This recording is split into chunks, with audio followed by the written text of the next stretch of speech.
We're gonna teach them. Much easier pulling out. The driveway is narrow, so backing in, I'd just rather back. What's No. tugging at your heart? Now, Right now, hell.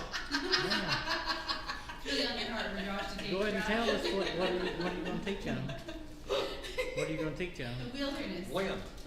Tonight. I'm not thinking tonight. You've got 5 Something hours. is tugging at your heart. What is it? You've got 5 hours to do it. And Rick came and said he would listen. Teach about the wilderness.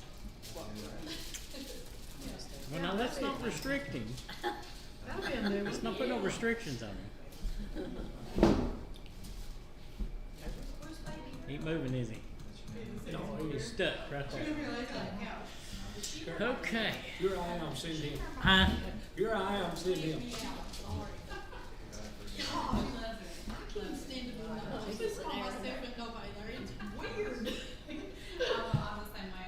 Well, I hope Chris Roddy will catch us. I hope my granddaughter will catch us.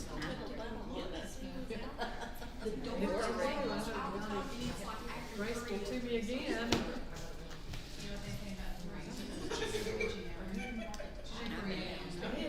Every day. It's like somebody that have kids and they leave and I don't know. It is weird. Not years ago. It is so weird. Cause I thought I had 40 years. Missy said, oh, I forgot to tell you we gotta go.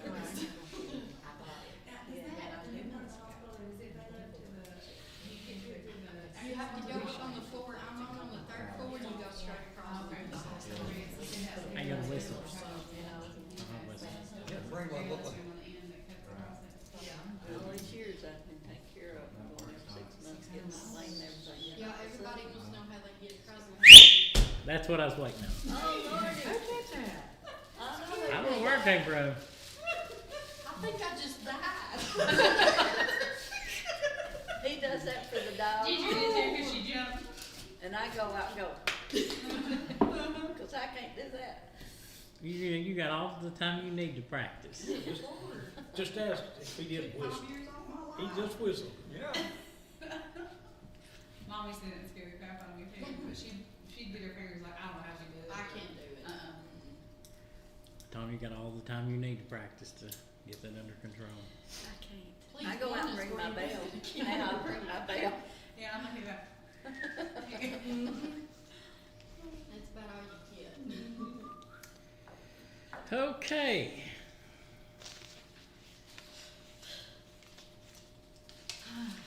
What did we go over 2 classes ago? Last week. No, 2 classes. Cats. Huh? C-A-S-T. That was last week. That's casting. Cats. Yeah. All right. What? In the wilderness. Yeah, but what was the word we studied that last Friday? Oh, yeah. I think that's. Cataclysm. Huh? Cataclysm. Cataclysm. Yeah. I think that's. Ginger is a specialist now in the Cataclysm. reformed words known as cataclysm. She's probably been using it on people at the store somewhere and they have no clue what she's talking about. Yeah. She's gonna be able to pull a big one. What else did we cover last week?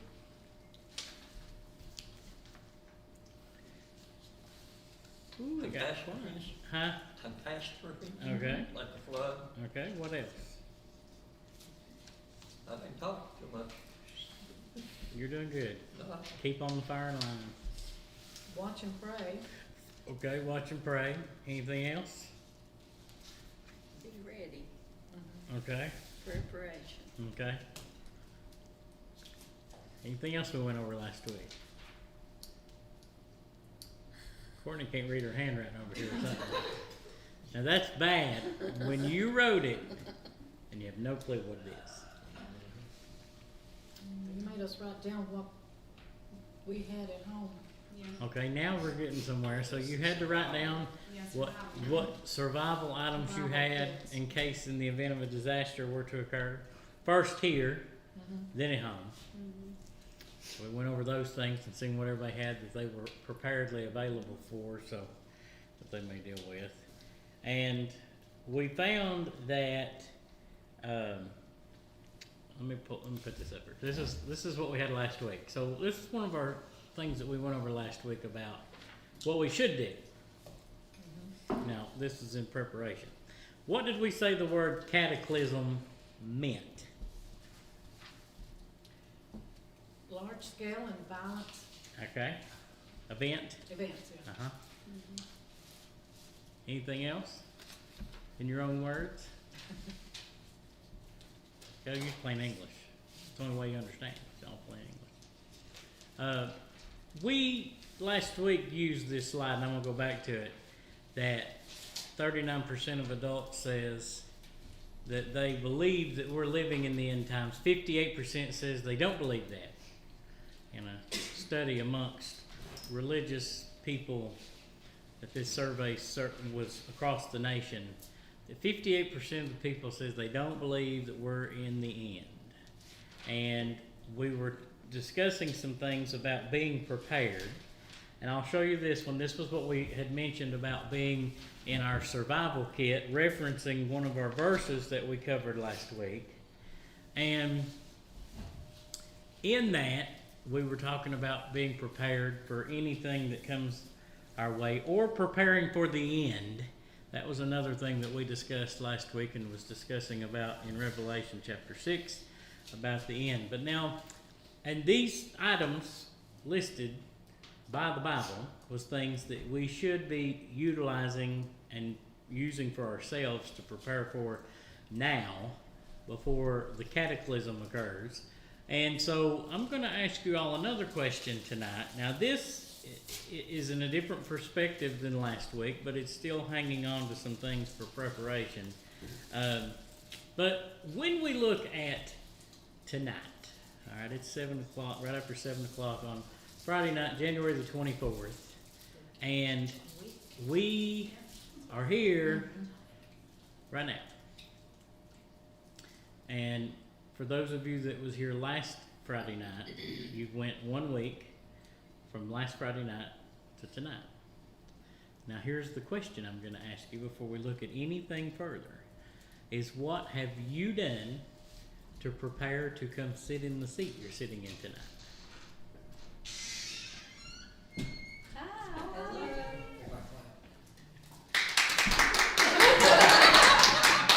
I told Becky, I said, I feel like. No, I didn't hear him clap.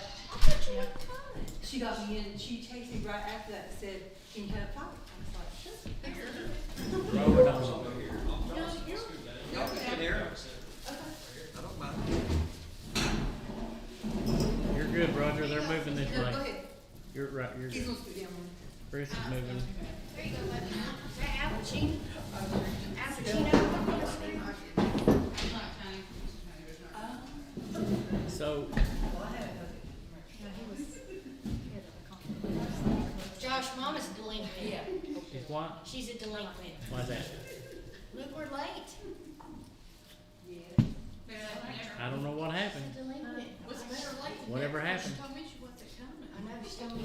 So, Mom, you saw me in. oh, she signed the book. I didn't know if she was getting into major something project over there. So, we talked about last week about our survival kits and things that we need to be preparing for and prepared for, because when is the end going to happen? We don't know. Okay. So as we said a minute ago, and I'll back up to it just so we can lay eyes on it again, that 58% of the people, let's go back, 58% of the people says that they do not believe that they are living in the end times. Now, and as we discussed last week, and we was going over things as described in Revelation 6 about widespread event, widespread disaster, and things that people, there's no preparation for. You've got time now to make preparation. Now let me go back to my question that I'm asking tonight. Is before you got here at 7 o'clock, except for Carolyn, and we won't name her alibi because she's just riding with her, so we can't accuse her. Anyway, so when you got here at 7, if you was here last week on Friday night, you've been 1 week from that day till today, and you're back in the class. what have you done to make preparation to be here tonight? Scheduled myself at 5:30 so I could leave on time to be here She's making efforts. and pray for it. She's making efforts. Now think about this, man. What efforts have you made to prepare for where you're sitting right now? Nothing, I pray for Jesus to hurry up. It could occur. Now let's think about this for a minute. It could occur that you may or may not make it here at 7 o'clock to class due to whatever reason, or the end time that 58% does not believe is going to occur right now could very well happen. But the question to ask yourself is, what have you done to make preparation before you ever got here at 7 o'clock to sit in the seat? I'm going to tell you why in just a minute or two. So my next question now, I'm going to ask this one, I want you to tell me, is we're in the year of 2025. We've made it 24 days in the year of 2025. And so far into that, we've not even covered a full 12th of the 12 months of the year of 2025. The question now is, what do you think the greatest challenge of 2025 will be that you'll face? What do you think the greatest challenge that you think you might face in 2025? What will that be?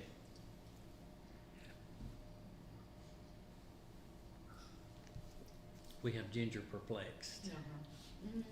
She's thinking here real hard. But what do you think the biggest challenge? Anybody got an idea? Just throw something at me. What do you think the biggest challenge is that you will face in 2025?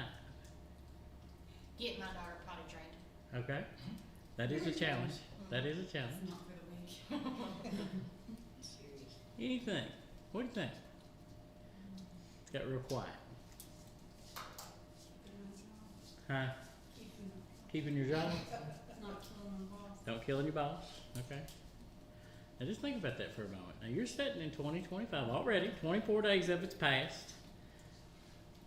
What do you think the biggest challenge will be in 2025? Probably helping my wife. Okay. Very true. But you don't know what the challenge will be. You just say that could be the biggest one in 2025. And trust me when I say this, Lois is a challenge. Okay? Because she don't know where she put something that she's trying to get Roger to look for.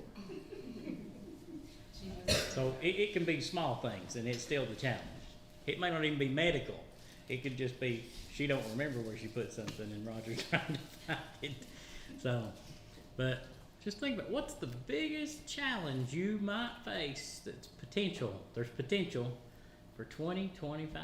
Now, I'm going to use some statistics because I pulled these so we would have them tonight. But I want you to see some things of where you're at 2025 and where other people are actually at in 2025. Now, these were statistics that were issued in the third week of December of 2024, so just a month ago.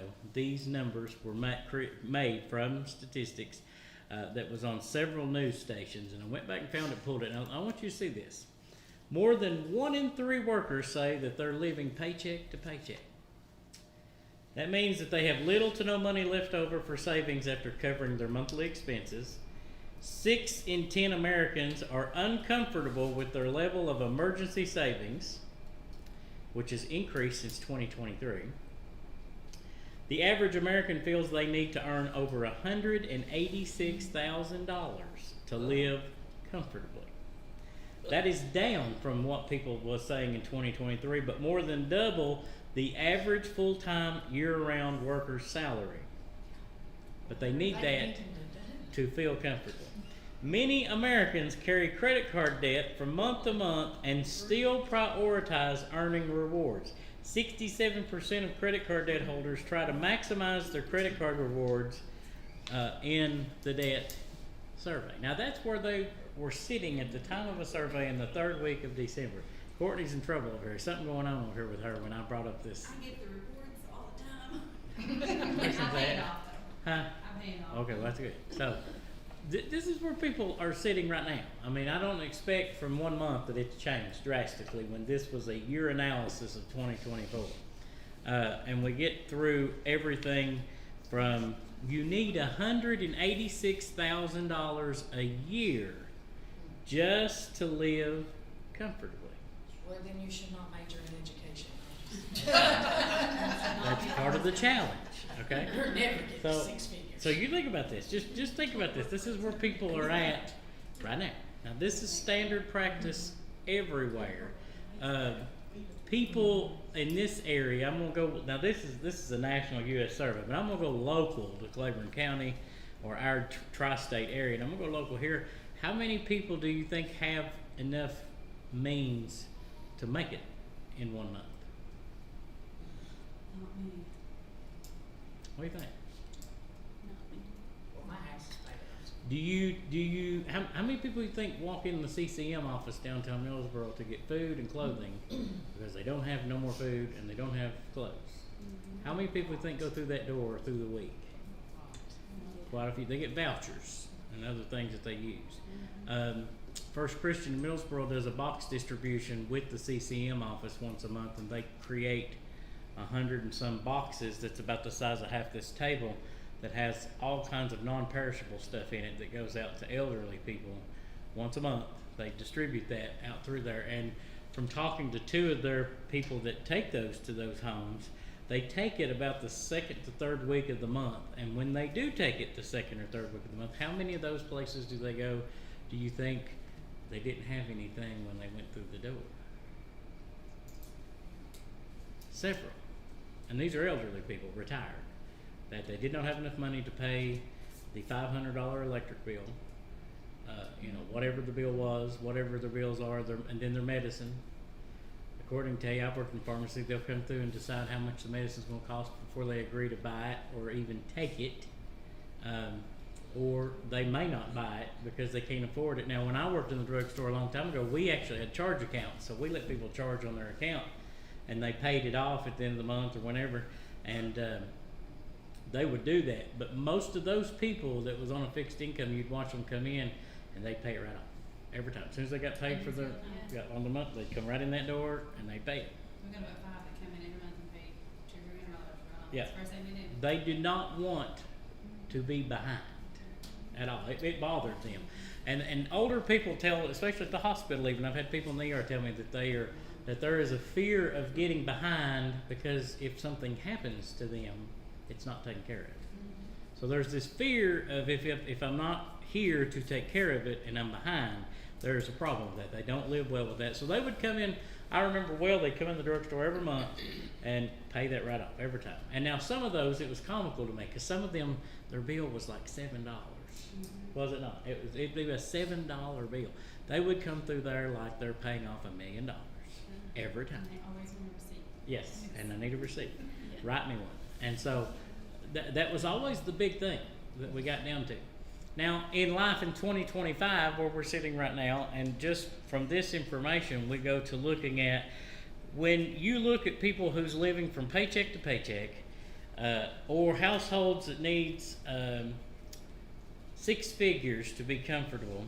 As it turns out, about 1/5 of the U.S. households that earn more than $150,000 a year are in that situation. Let me read it again.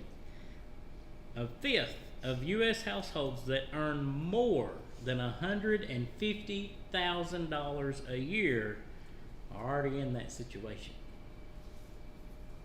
And they earn that much a year. And the authors of the analysis define people who live paycheck to paycheck as those who dedicate more than 95% of their household income to necessities, which includes gas, food, utilities, internet, public transportation, child care, and housing costs. That's the means of where these people are using the money and living paycheck to paycheck. They're paying their bills, that's it. There's no emergency fund. There's nothing put back for a rainy day of issue or whatever it may come to be.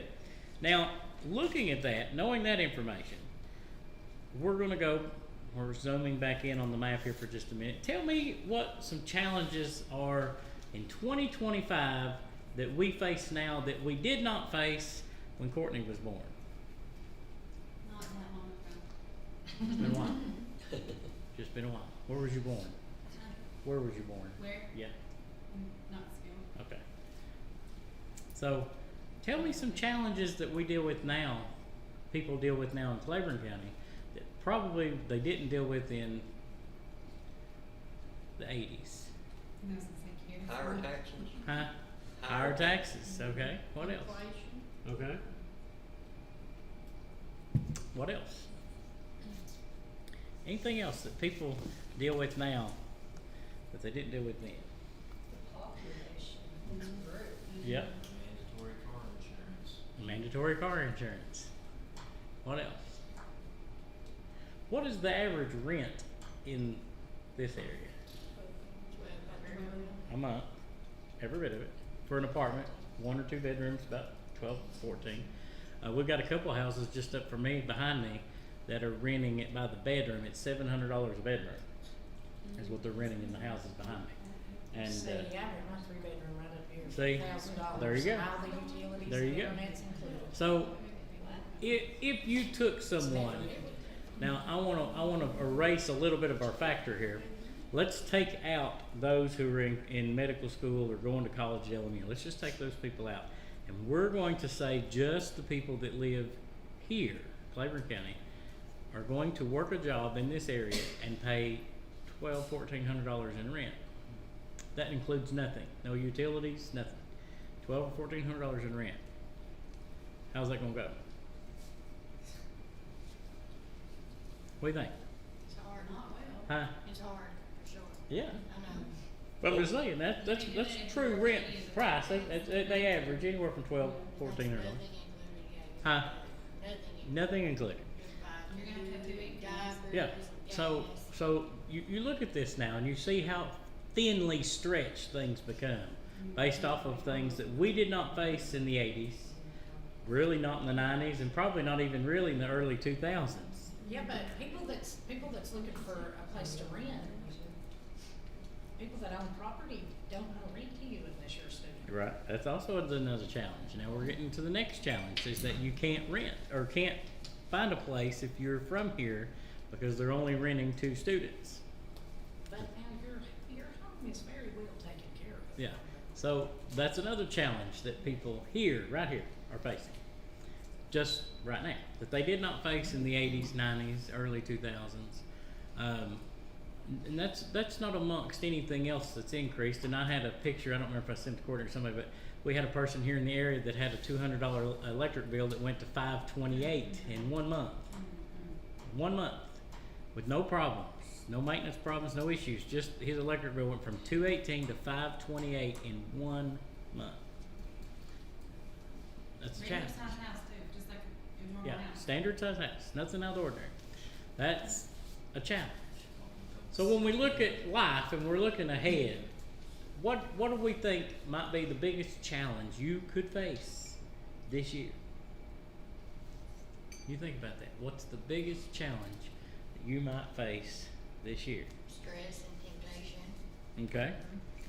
A lot of people revert to drugs, alcohol, or some other outlet because of the stress from a challenge. When they are struggling to make the bills meet, when they're struggling to make ends meet, they don't have any way to put food on the table for the children that's in the house, whatever the way is, there has to be some way to escape it. Now, whether that is for 5 minutes, 3 hours, 6 days, there has to be a way to escape that. If they do not escape that, they're on their verge of having a breakdown or some other occurrence. But people are looking at this in real life situations that we're sitting in right now, right here. And this goes on every day, all day long, right here around us all the time. And that is a lot of the drive is those challenges. Do you think them people ever foreseen those challenges being a problem 3-5 years ago? Probably not. How many of them people you think could tell you that this problem's been ongoing? It's been going like that for a while. Most of them have been dealing with this for a period of time, some period of time. And I thought in my mind, now all these challenges all these people go through, we've been in the wilderness for this period of time, and we went last week to creating a preparedness issue for a coming disaster, whether it be today, tomorrow, whenever it comes, and how prepared we are. But if you made no efforts to prepare to be here tonight for whatever comes, how do you want anybody to believe that you're prepared to go to heaven? Now I'm asking this practically speaking. Okay, let me put it this way. Steve's not here, but he would agree with this. From a backside looking, from a pulpit angle, looking at the church, how many people do you think's going to heaven that you have not seen in the church in a year? That's how we drive perspective, is it not? That's a challenge for the church right there, is it not? True? Mm-hmm. It's hard to see evidence. It's hard to believe in a lot of things people say or see or do. I'll give you some examples, Bible reference examples for just a moment, that I want you to see just how focused the challenge really is for people who are choosing one way over another. Now, back to what me and Courtney was mentioning, people choosing to buy food or pay medicine or pay the electric bill, that's all the time. We've got that going on a whole lot right here. But in that same challenge of them making those decisions, there's some other things that they're challenged with that's going on that biblically we've done seen and know is here and was going to be here, and there's no shock that it is here. So let me give you some examples. 2 Timothy 3, we're going to start there.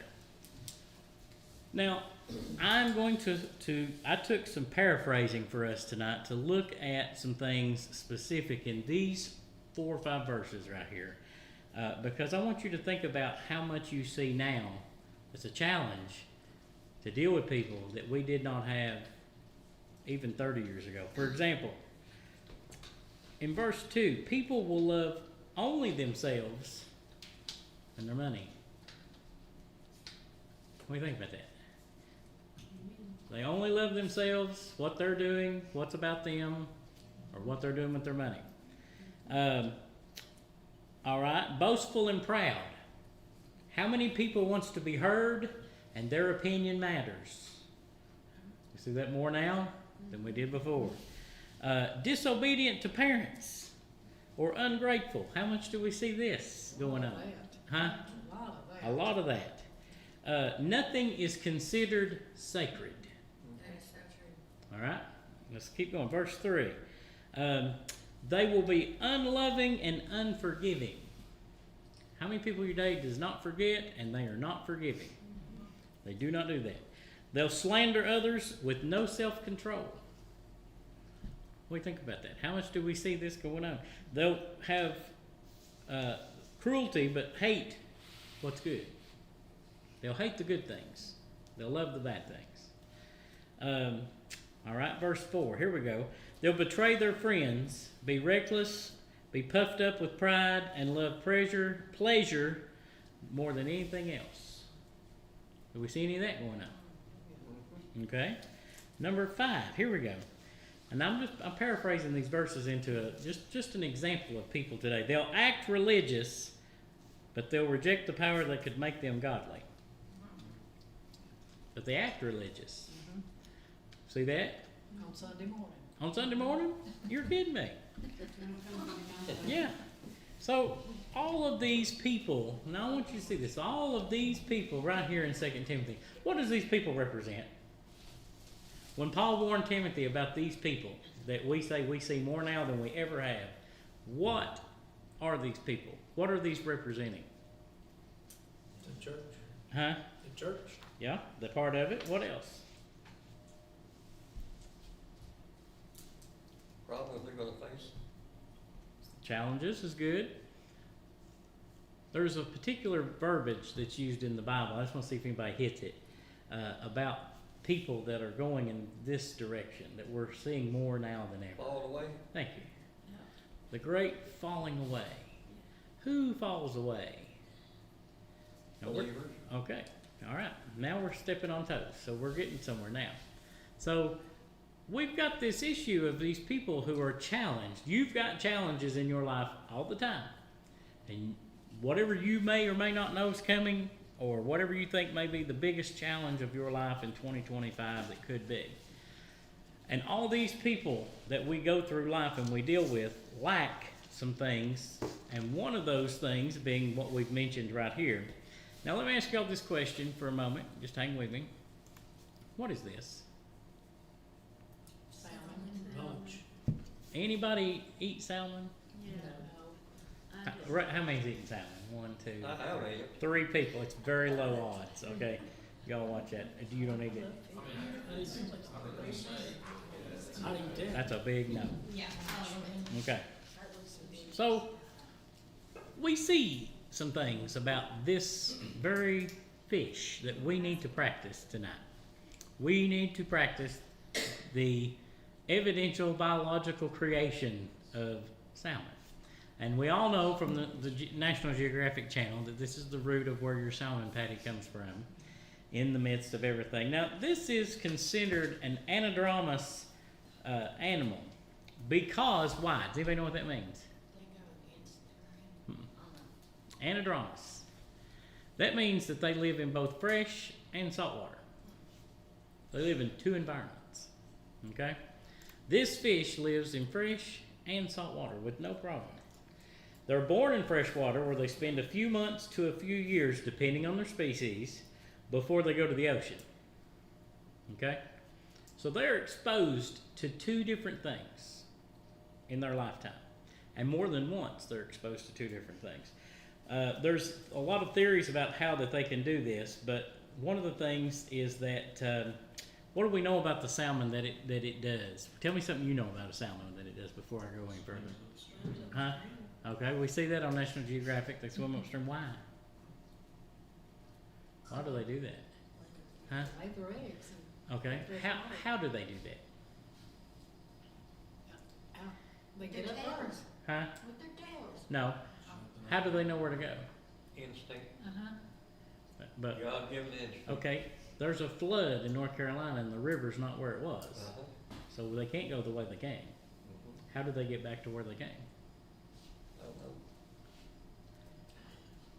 know. I'm asking this because there's scientific truth to how they do this, but there's a lot of reasons as to why our challenges are giving us problems. So when we look at salmon, some people do different things. An Atlantic salmon is the most common one we know. And if you put 1 drop of scent in the water, in an area equivalent to 10 Olympic-sized swimming pools, they'll smell it. That's why they stink so bad. Is because they can smell 1 drop of scent in an area as big as 10 Olympic-sized swimming pools. Once that they return to fresh water, they don't eat. Okay? That means that they can go 6 months without food while transferring body fats into their garments for reproduction. They can migrate more than 3,000 kilometers upstream through the Yukon River. That is the same as driving halfway across Canada. They can jump up to 2 meters to cross obstacles in rivers, the same height that some Olympic athletes can jump. They can do it to get over the obstacle, to get to where they're going. Most biological studies state that this fish, by scent, can track that path all the way back to where it came from. And will do this in a distance that it's talking about in vicinity from the ocean back to the fresh water. In your life, you find yourself in a challenge, or you've got a challenge that you don't know how to face, what to deal with. You're in life of something going on that's not presented itself until now.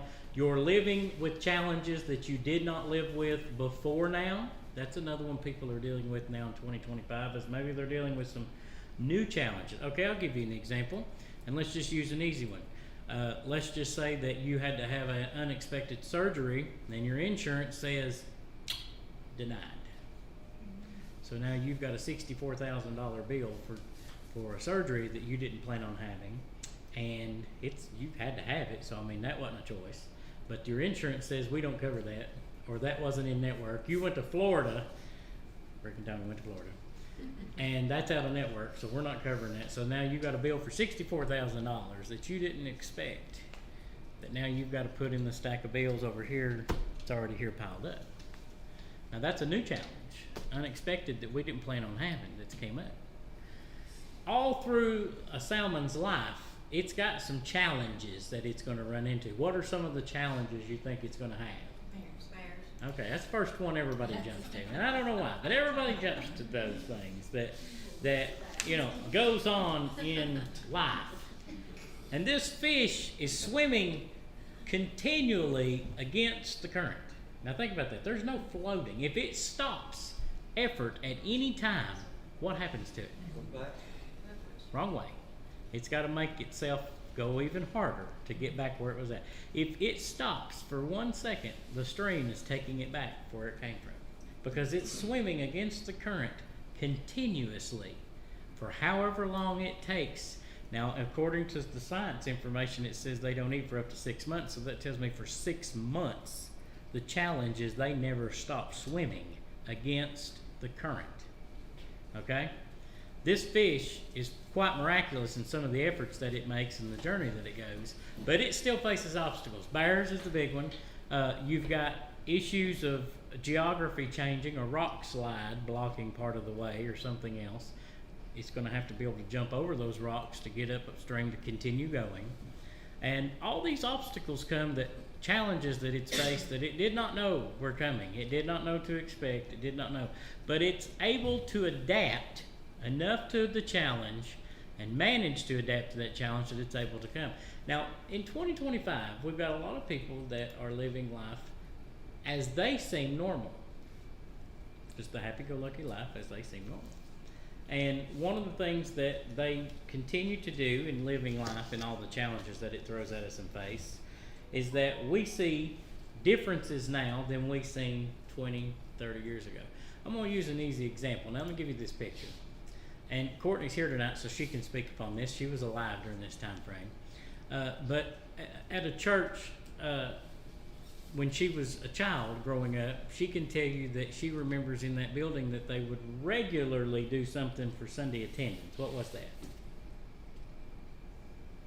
What did you say you knew they do regularly when they had Sunday attendance? They had to do what? There wasn't enough seats. Oh, bring out like chairs. Yeah. Yeah. This was regular We terms. call roll, I don't know. No, call Yeah. off.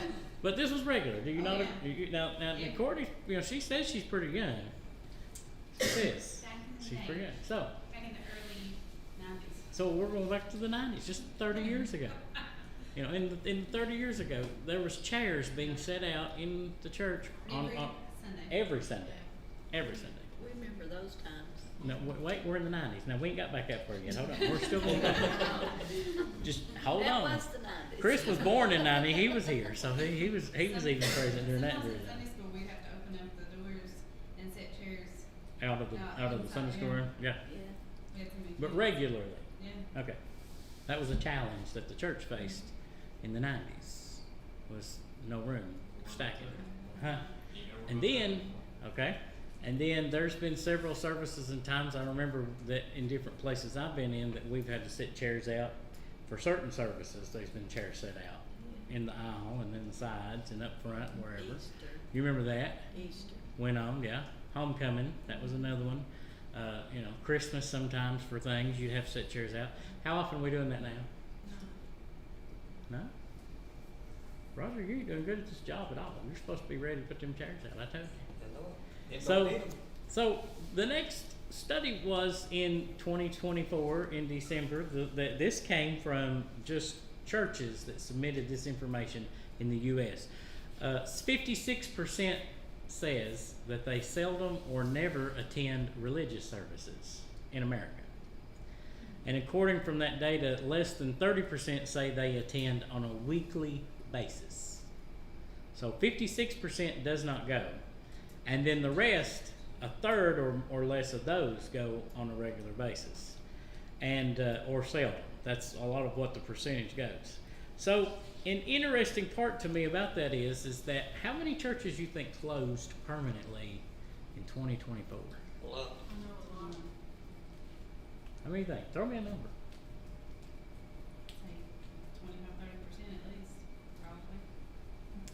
So the number in 2024, I looked at 2023, it wasn't too far off. But 2024's number said that we averaged 72 churches per state that closed in 1 year. In 1 year.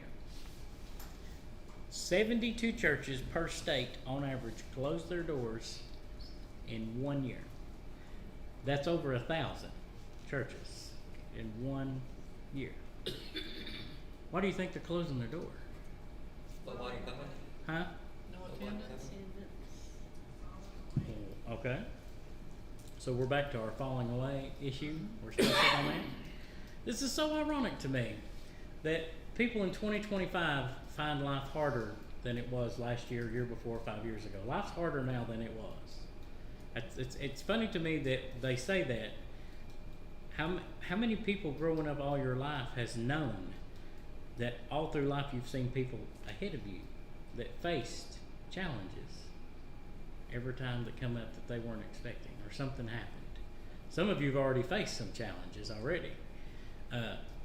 But as we get through time, the more harder life gets, the more challenges people get into, the more things that they acceptably go with in life, we see this falling away. Well, it's no surprise to me that James wrote it.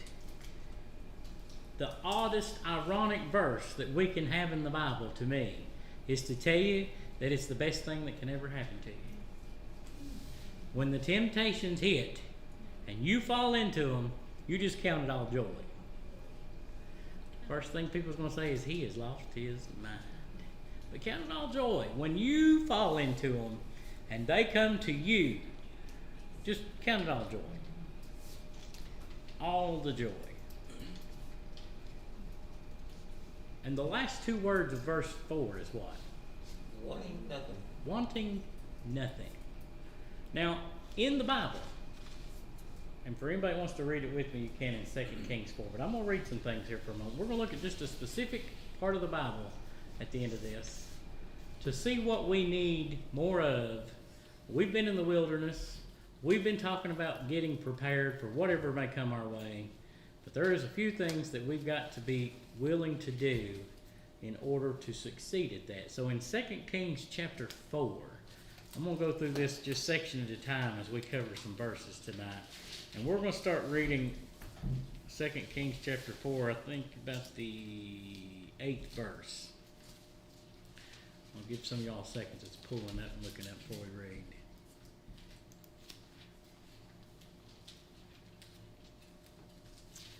Second Kings chapter 4, verse 8. And it fell on a day that Elijah passed Shunem.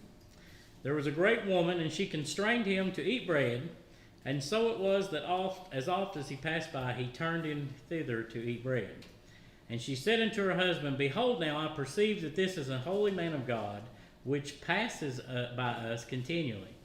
Let us make a little chamber, I pray thee, on the wall, and let us set for him there a bed, and a table, and a stool, and a candlestick. And it shall be, when he cometh to us, that he shall turn in thither. Here you've got a story of a woman that is actually messaged by being mentioned as a great woman, both by wisdom. Other studies says that she had wealth and ability to afford things. But one of the things that she was able to do with just watching someone, being the prophet Elijah that she's letting eat bread, one of the things that she was able to do was discern who he was. She was able to discern who Elisha was just by watching him when he would pass through and eat bread or come and visit. And the next thing she told her husband that she wanted to do was put a room in for him. Let's just make him a room. If you had a stranger show up at your door right now, or someone you knew, either one, and says, I need a place to stay, and you're going to bring them in and put them in your home, do you have room for them right now without warning? Is there space in your home you could put them somewhere without having to rearrange and put them in a room? You've got a space you can put them in your home. Couch. Huh? I got a couch. Somewhere. But you got something you can do to put them in your home. So she says, let's make a room for him, that when he comes by, he's got somewhere he can stay. And it fell on the day that he came thither, and he turned into the chamber and laid there. And he said to Gehazi his servant, Call this Shunammite. And when he had called her, she stood before him. And he said unto him, Now say unto her, Behold, thou hast been careful for us with all this care. What is to be done for thee? And wouldest thou be spoken for to the king, or to the captain of the host? And she answered, I dwell among mine own people. And he said, What then is to be done for her? And Gehazi answered, Verily, she hath no child, and her husband is old. And he said, Call her. And when he had called her, she stood in the door. So here we've got someone that in the town of Shunem has no child. And what happens when her and the husband dies? No seed. Right. So all of her things go away. Estate. Yeah. The estate just goes away to somebody somewhere. And in those days, by cultural outlooks from Shunem, they didn't look at that as being a very positive thing, that you had no seed to carry out your thing. And it was actually a more distressful thing for older people who had no child for their estate to go to as they lived out through their life. And as we seen that, and the Bible even recorded it more as something that's looked at as a downfall. So as she comes to the door, and Elisha said, About this season, according to the time of life, thou shalt embrace a son. And she said, Nay, my lord, thou man of God, do not lie unto thine handmaid. And the woman conceived and bare a son at that season that Elisha had said unto her, according to the time of life. And when the child was grown, it fell on a day that he went out to his father to the reapers, and said unto his father, My head, my head. And he said to a lad, Carry him to his mother. And when he had taken him and brought him to his mother, he sat on her knees till noon, and then he died. And she went up and laid him on the bed of the man of God, and shut the door upon him, and went out. And she called unto her husband, and said, Send me, I pray thee, one of the young men, and one of the asses, that I may run to the man of God, and come again. And when he said, Wherefore wilt thou go to him today? It is neither new moon nor Sabbath. And she said, It shall be well. Then she saddled an ass, and said unto her servant, Drive, and go forward. Slack not thy riding for me, except I bid thee. So she went and came unto the man of God to Mount Carmel. And it came to pass that when the man of God saw her afar off, that he said to Gehazi his servant, Behold, yonder is that Shunammite. Here we've got a woman that a prophet that she made a room for has told her that she's going to have a child, something that undoubtedly upset her as a challenge that she faced in her future that could not be met. And once that she conceives the child and he grows up in age to a certain point in time in his life, he goes out into the field and he starts complaining that he's got a headache. Something wrong with his head, whatever the condition was. And so they take him back to his mother where she keeps him, and he lays there for a few hours, and then he dies. The very thing that Elisha promised her that God would do for her is now laying there dead. Her whole promise that she was given from Elisha that came to pass, that she did have a son at that time of life as he prophesied, has just died. And now the challenge is she's right back in the pitfall hole of where she was at before this ever started. And she's back to the position of, I don't know what to do now. People run into jobs, money, different things in their life they get into the point of, and they get to doing well for a little while until the next challenge comes. And when the next challenge comes, what happens? They go right back, and they fall back in the hole, in the ditch. And they get back in that rut, and they're going to say, what am I going to do now? I've just fixed one thing. I got another problem.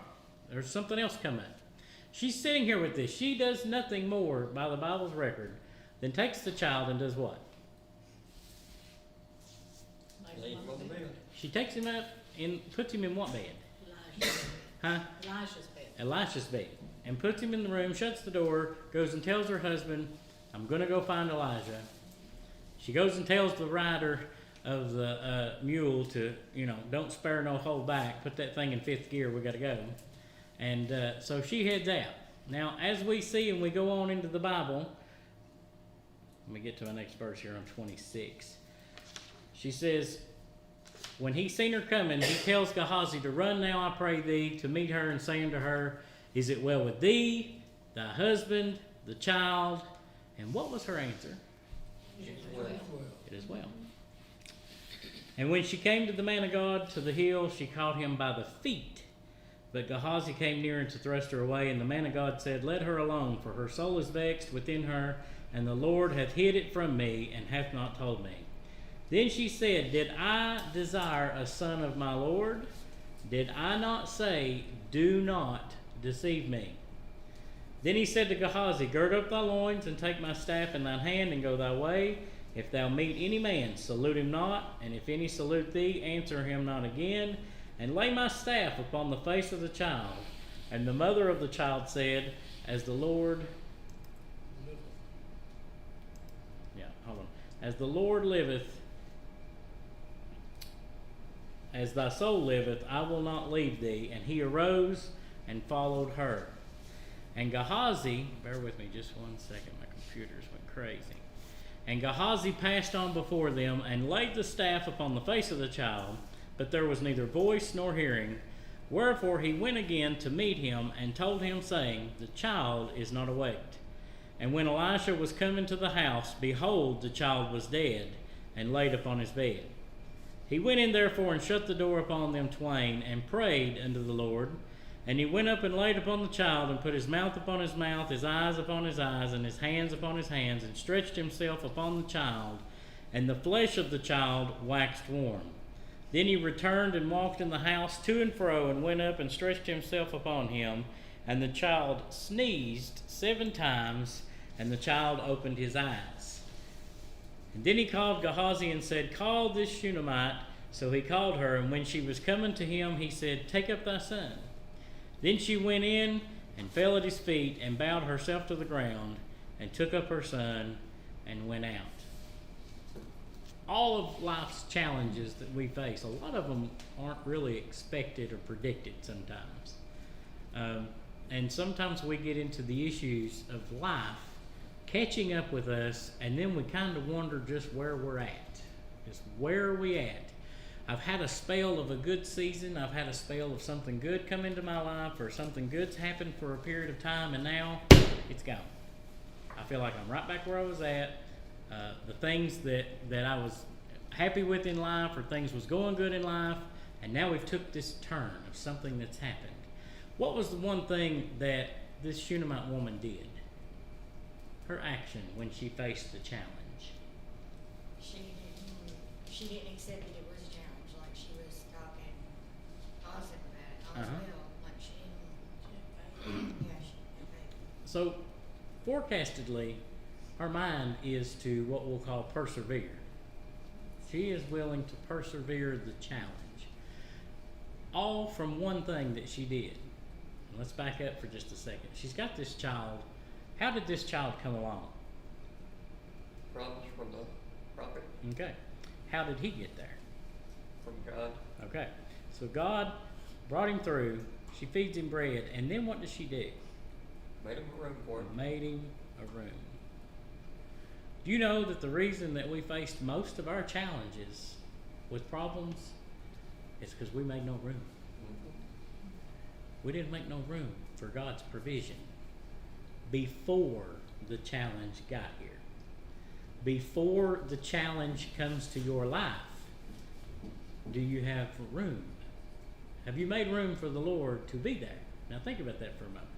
And I asked you, if a person showed up on your door right now and say, I need somewhere to live or somewhere to stay, do you know a lot of people would have to go empty that spare room, wouldn't they? They've got stuff stored in that room. They got stuff stacked on the bed. They got clothes laying everywhere they've not put up.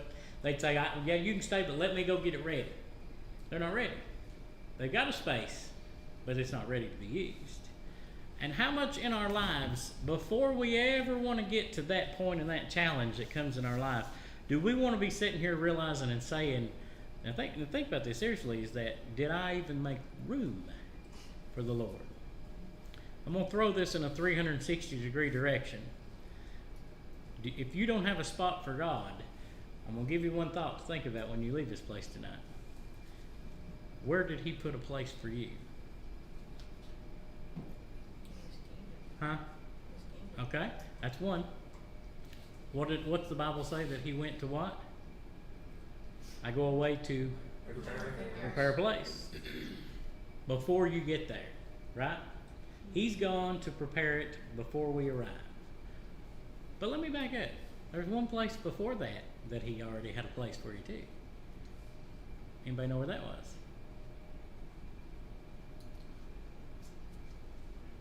Think about that one just a moment.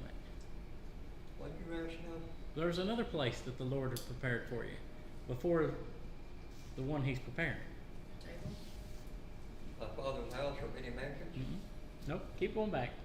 That father, huh? Mm-hmm. Keep driving. If we're not making room for God now, before the challenge is here, Or abundance. temptation and trial. Now I want you to think how much this is indwelled and how much we fail to do this sometimes. But the Lord made a place for you over 2,000 years ago. Calvary. Bingo. Because had he have not have done that, he would not be going to prepare a place for you. That where I am, you may be also. So over 2,000 years ago, Roger, before you was born, 100 years after Lois. Yeah.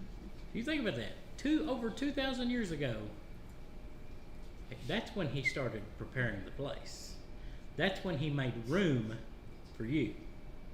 He made room for us over 2,000 years ago. And in 2025, the falling away is why. There's no room for you. You think about that. If you look at the Lord in that perspective tonight, the Shunammite woman said, I want to make him a room over on the wall, put him a bed, a stool, a candlestick, whatever else in there.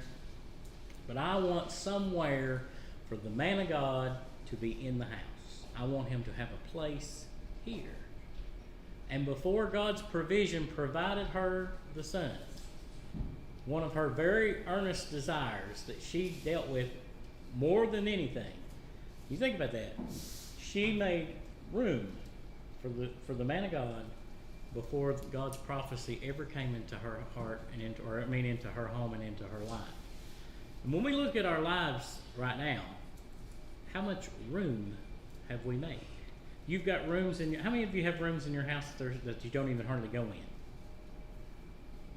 Okay. There's some rooms you just don't hardly go into in your house. Sharon climbs in the attic on a weekly basis. Okay? So some people use rooms more than others.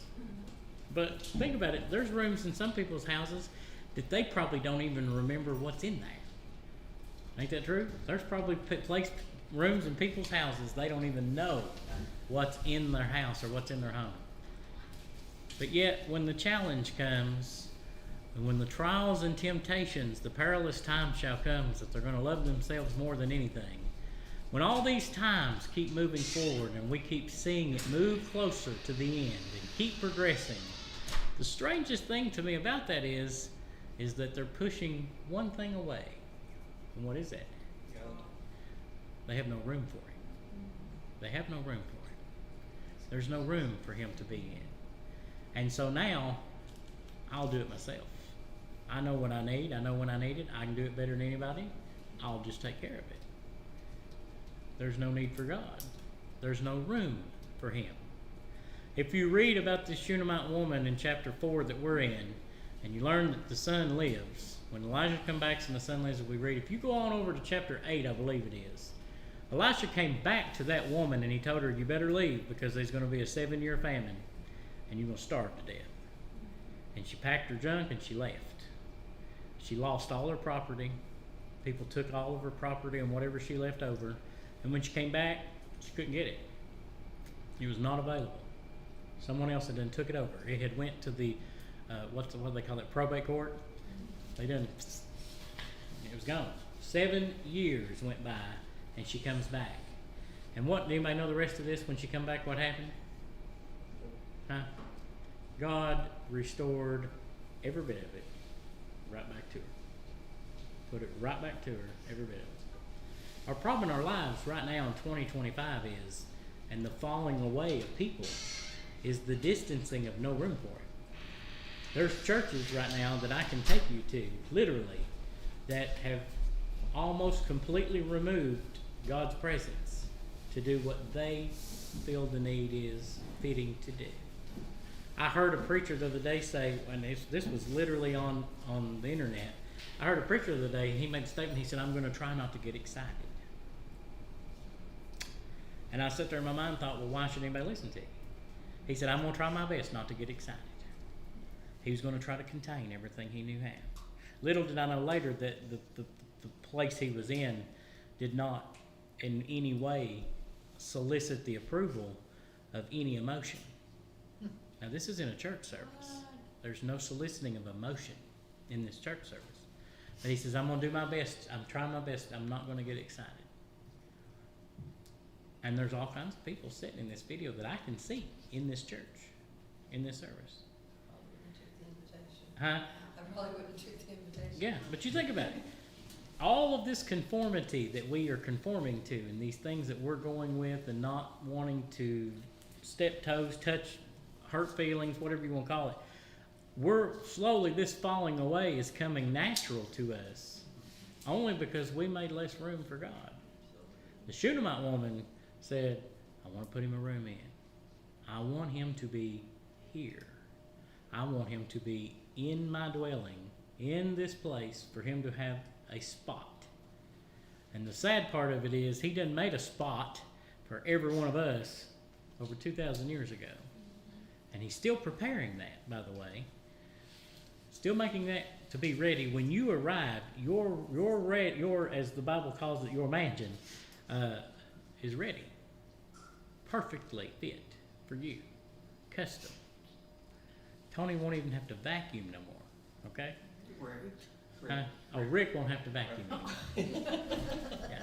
Anyway, you think about this now. God's preparing that, a place for you. He started over 2,000 years, and he's making room in his kingdom.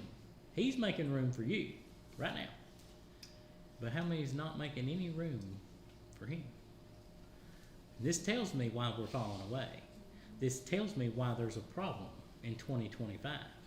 But you know our biggest challenge that we're going to face in 2025, outside of everything else that could happen to you in your life in 2025, one of our biggest challenges we're going to have in 2025, and it's already happened before, is the trying of your faith. That's going to be it. The trying of your faith. Because the inching moment, look, Martin Luther wrote back, he's a theologian, Martin Luther wrote that for every time a church is built, Satan builds a chapel. Every time a church is built, Satan builds a chapel. So for one, there's another. But you think in your mind, just as much as you're sitting here, the biggest challenge in your Christian life spiritually is going to be the trying of your faith. I'm going to give you a few hard doctrine examples of things that's going on right now. And we've talked about this in our doctrine classes and some other things that goes on that we didn't even have to deal a lot with 30 years ago as much as now. But we've got a lot of things going on, even in churches, that is setting ourselves up to be harder and harder and harder at a falling away. One being an example of people being qualified in the position they're in. Okay? That's one of the things we're seeing in churches now. I told Roger the other day, I've got a friend that's in a church of about 70 people in attendance that said that they have no one that they can ordain as a deacon. They have 0 in a church of 70 that can be ordained as a deacon.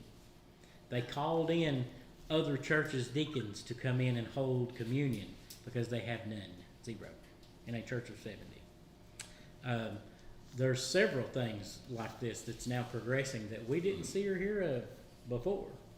But now it's here. It's coming. The challenges are rising. They're getting bigger. Are you setting seats out for attendance? Even the places that Courtney remembers that happening in, they're a third full. That building, that one of the buildings that she was in as a child, that I was in recently, probably runs 20 people, 30 people on top attendance that had chairs sitting out. Maybe people sitting out in the vestibule to watch. There you go. service. Yeah. So you think about this now. These people are just walking away from it, falling away, just walking away from it. They're taking a hold of something else. But the whole problem in their life, and we do this easily without even looking at it, is that we don't make any room. We make no space for God. We don't have anywhere to put him.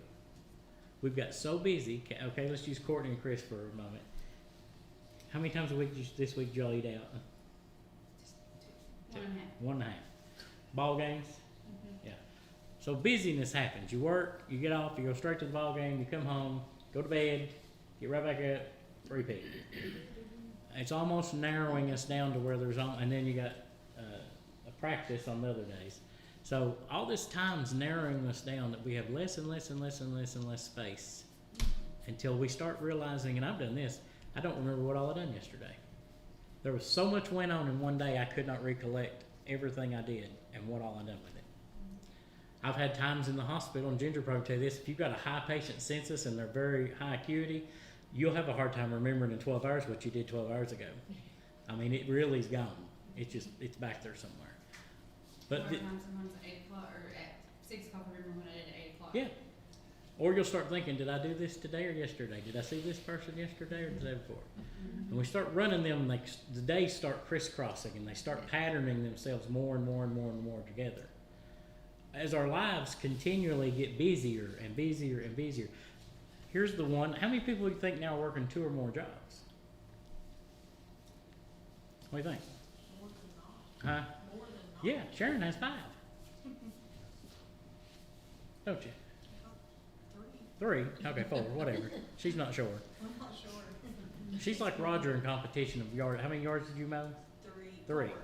4. See, she's catching up.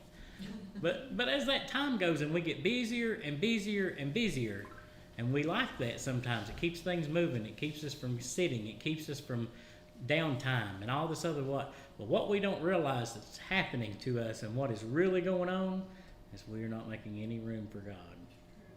We're slipping him out, and slowly he's escaping, and the falling away is getting greater. But it's not the world that's falling away. We got to realize this. It's not the world that's having the problem. The world's always going to have their problem. It's us that's falling away. How many people do you know right now that you'd have trouble getting them to come on a Sunday night? Any church that has Sunday morning, Sunday night. Come Sunday morning. I know, but I'm just saying, getting them back on a Sunday night. Over half of the majority of churches, their church members don't come in on Sunday. They don't. Not That being have it, several. and several don't have it anymore. Yes. And I don't say this to our horn, but we do all that plus come at least 3 nights a week. Mhm. But it's for us because I know how far we get away if we didn't do it. Right. Exactly. I mean, But you think about that. How hard is it to get people just to come back on a Sunday night or anything else? And I'm going to have Sharon give you an excuse of somebody this week that told her they were gone something or something they were doing. She asked them about something about going to church or being somewhere. And what did they tell you what they were doing? They had to go eat. They had to go eat, Max. They had to go eat. That's why they didn't go. Because they were busy and they had to go eat. Is that making any room for God? Is that making any space? It's easier to make excuses. All day long. All day Because you sound good saying that. You feel okay doing that and saying that until the challenge hits. Now, when trouble comes, when the challenge faces you, something's really wrong, we got an issue now because we didn't make no room for him then. And we're setting ourselves up in that trap. You think about that. Hard road to live, but a lot of people are doing it. They slip back, fall away. And it's not the world, it's our people. It's our people. It's a weakness of the flesh. And if we don't make any room for God, we're going to be in the fall. Now, that's how simple that goes. That can be daily or not, however you look at that. You know, people don't read a Bible anything like they used to. I've got family that reads it through every year. They'll read the whole Bible in a year, every year. Not including what else they do, but just that on purpose. And I think about that reading through and through and through, how much time did they spend doing that? Did they read an hour a day? Did they read 2 hours a day? But that's 2 hours a day that they made room for God and nothing else. They didn't cut anything else out of their time away from that. Even if it was just a habit that they got into doing, they made sure to keep that. Our falling away tonight and getting us into trouble, this is where the drawing effect for drugs Alcohol and everything else is because when we don't give those problems to God and we think we can take care of them, what options is there? What options have you got? Just failure. All day long. The world will hand it to you as hard as you want. You can drive right out here by Gondolier and buy all the scratch-offs you want. They'll sell you as many scratch-off tickets as you want to buy. And when you think, well, I didn't win on them 10, but if I buy 10 more, there's a good chance I'll get my money back and more. I'll win something. And I've watched them. Have you watched them at the gas station? They'll sit there and just pull them like a rope. They'll buy 20 at a time. They'll go over on the corner, scratch away, come back, scratch away. It don't take but just one ticket to start. And down we go. That's the same thing with the church and the world. The more we back off and the more we pull away and not make room for Him daily, and the less room we make for Him, the more we fall. Anybody else got anything to add tonight?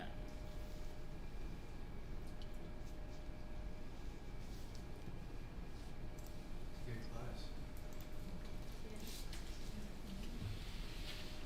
Good class, brother, as usual. You read over in chapter 8 and you'll learn more about what was restored to her when she came back after. What if you left your house and everything with it just left for 7 years? Showed back up and it's not there. Somebody took it, whatever. You don't have it no more. You think about that. You've got to make room for God before we get to the challenge. Before 2025 attacks, as I'll use the word, and before something comes your way you're not prepared for, you better make room for Him. Anybody else got anything tonight to add?